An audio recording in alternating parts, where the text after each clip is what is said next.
You are listening to Housekeepers Chat by the United States Department of Agriculture from 1927. Disclaimer: this is read from a historic archive document. Do not assume content reflects current scientific knowledge, policies, or practices. This broadcast was aired on Monday, the 31st of January of 1927. Gardening, chicken raising, interior decorating, house cleaning, vegetables, and a delectable recipe for lemon pie are given due consideration by Aunt Sammy. The recipe will be included in one of the new supplements to the radio cookbook, copies of which are sent free on request to listeners of this radio station.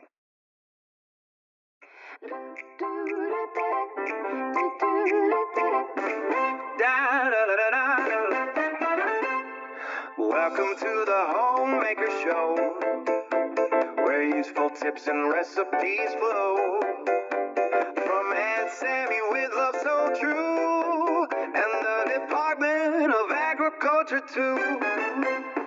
Gather round and take a seat. We've got everything you need to eat. Practical info for your home. Recipes to keep you strong. For your family, day and night. We'll guide you right with all our might.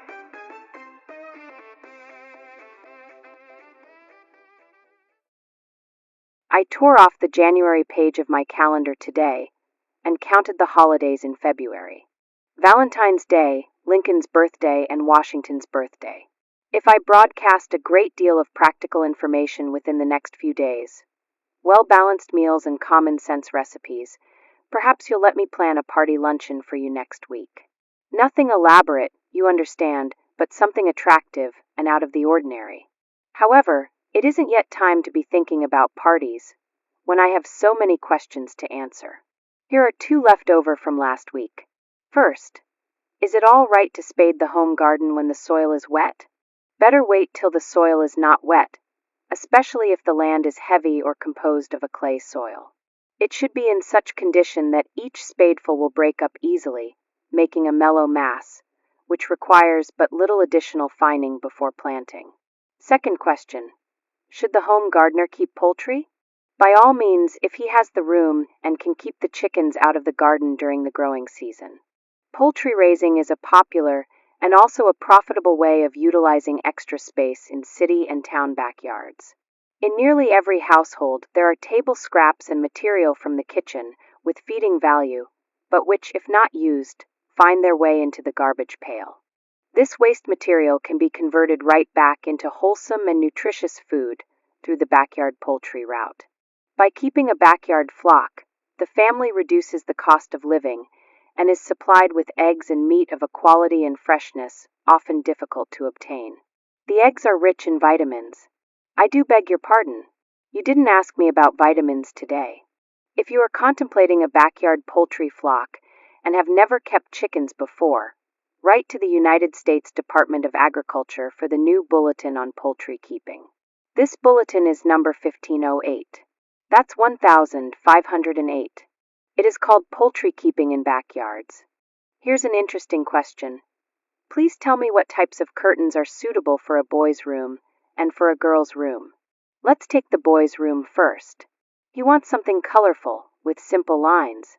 As a rule, dainty ruffles, half-tones, and delicate pastel colors are not appreciated by the boy. I know one high school youngster whose sister, having completed an art course, decided to do his room over. The curtains were an indistinct blending of many colors: pink, lavender, light blue, green, and yellow. "Don't you like them, Jimmy?" asked his sister, when he neglected to mention the curtains. "I reckon I do," said Jimmy dubiously, "but they remind me of a washout. As I said before, the boy needs strong color and simple lines. The curtain for his room may be of burlap, denim, crash, or sateen, in strong color values green, brown, blue, or orange.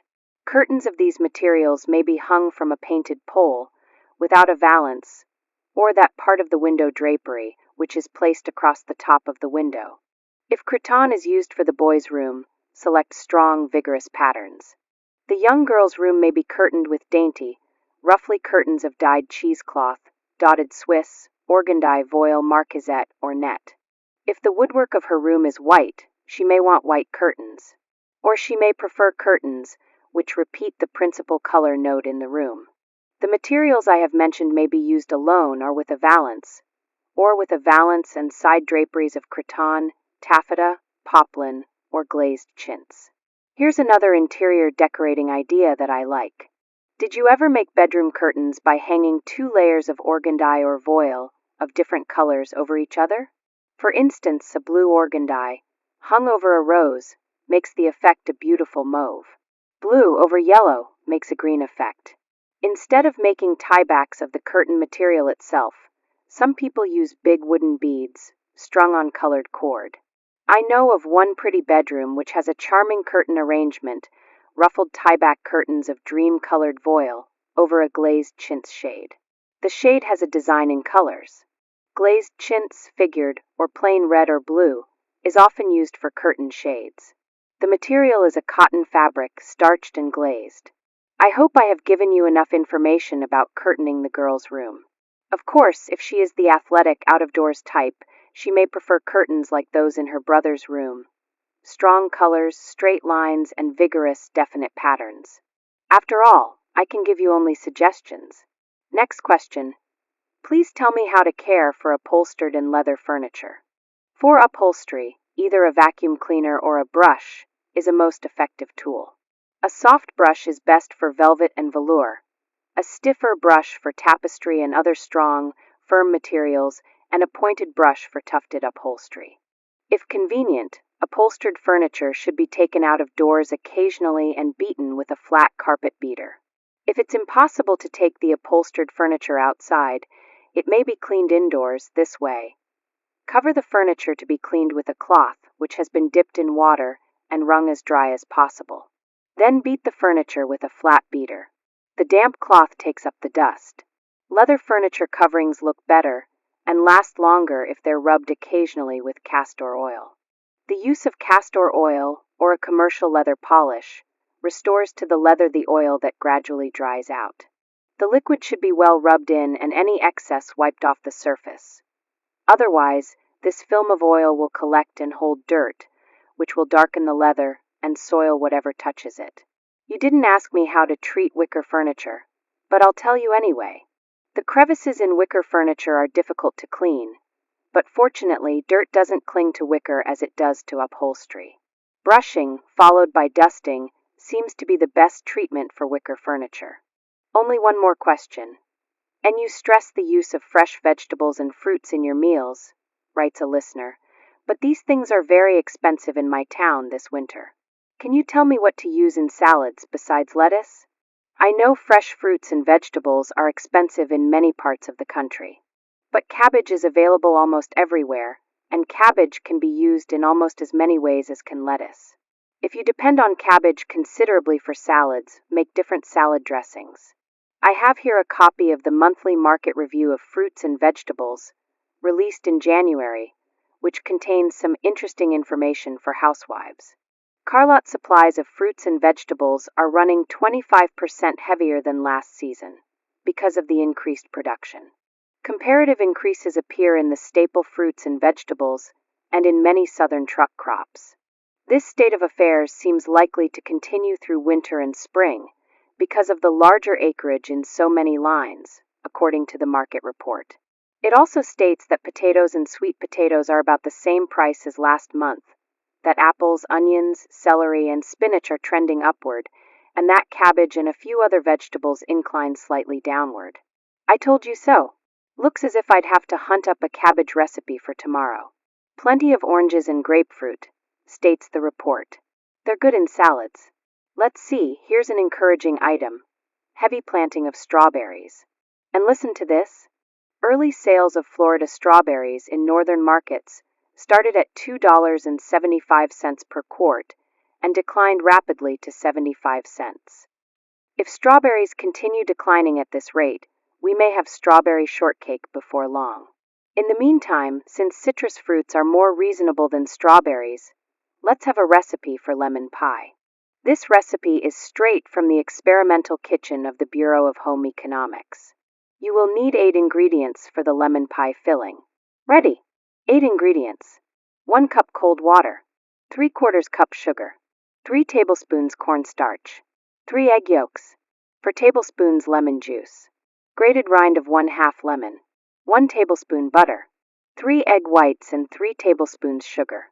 Once more please, 8 ingredients. 1 cup cold water, 3/4 cup sugar, 3 tablespoons cornstarch, 3 egg yolks, 4 tablespoons lemon juice, grated rind of 1/2 lemon, 1 tablespoon butter, 3 egg whites and 3 tablespoons sugar. Mix the cornstarch, the cold water, and the salt, place over the fire, and stir constantly until thickened and the cornstarch is thoroughly cooked, about 10 minutes. Add the sugar, lemon juice and rind, the butter, and the beaten egg yolks. Cook for 1 or 2 minutes over steam. Pour this mixture into a cooked pastry shell, and cover the filling with the meringue made by thoroughly beating the egg whites and adding the sugar and a little salt. Bake at a low temperature, 250 degrees Fahrenheit, for 20 minutes, then raise the temperature until the meringue is a light brown. I believe this one recipe is worth as much as a whole dinner menu. Therefore, I'll leave the menu till tomorrow. Please don't forget to tell me what recipes you want broadcast during the next 4 weeks, and what other sorts of practical information you'd most appreciate. All suggestions for making the Housekeepers chats better are gratefully received. From the kitchen to the floor, we'll help you handle every chore. With a smile, and helping hand, making life both sweet and grand.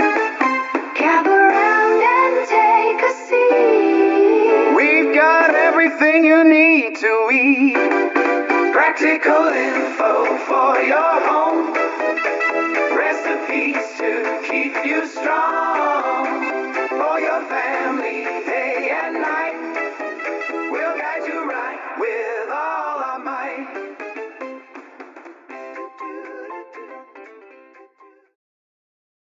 This broadcast was researched and produced by BreakAway Empire LLC.